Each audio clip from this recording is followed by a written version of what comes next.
Friends బాగున్నారు అందరూ బాగుండాలా. అందులో నేను నా ఫ్యామిలీ ఉండాలా, మన ఫ్యామిలీ అందరము బాగుండాలా అని మనస్ఫూర్తిగా దేవుని అయితే కోరుకుంటున్నా.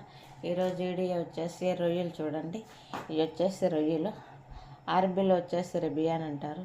ఈరోజు వచ్చేసి రెబియాన్ అన్నం చేస్తున్నా, రొయ్యల అన్నం చేస్తున్నా. చూడండి, రొయ్యలలోకి కోయేటోళ్ళు ఏమేమి తింటారు: ఎర్రగడ్డలు, కరివేపాకు, కొత్తిమీర, కిస్బరా,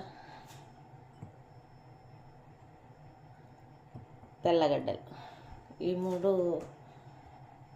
శుభ్రం చేసాను కదా, తరిగి పెట్టుకున్నా. ఇంకా పొయ్యి కాటికి వచ్చాము. చూడండి, నూనె అయితే వేసి పెట్టాను. ఈ నూనె వేసి పెట్టిన తర్వాత ఇవన్నీ తిరగబాతకు వేసేసి లాంగిడి చేసి పెడతాను. చూడండి, ఖచ్చితంగా లాంగిడి చూసిన వాళ్ళందరూ లైక్ చేయండి, షేర్ చేయండి, సబ్స్క్రైబ్ అయితే చేయండి. వాటి నామినేషన్ అయితే డక్కోస్ అయితే చేస్తున్నా. అక్కడ డక్కోస్ ఉడుకుతూ ఉన్నది.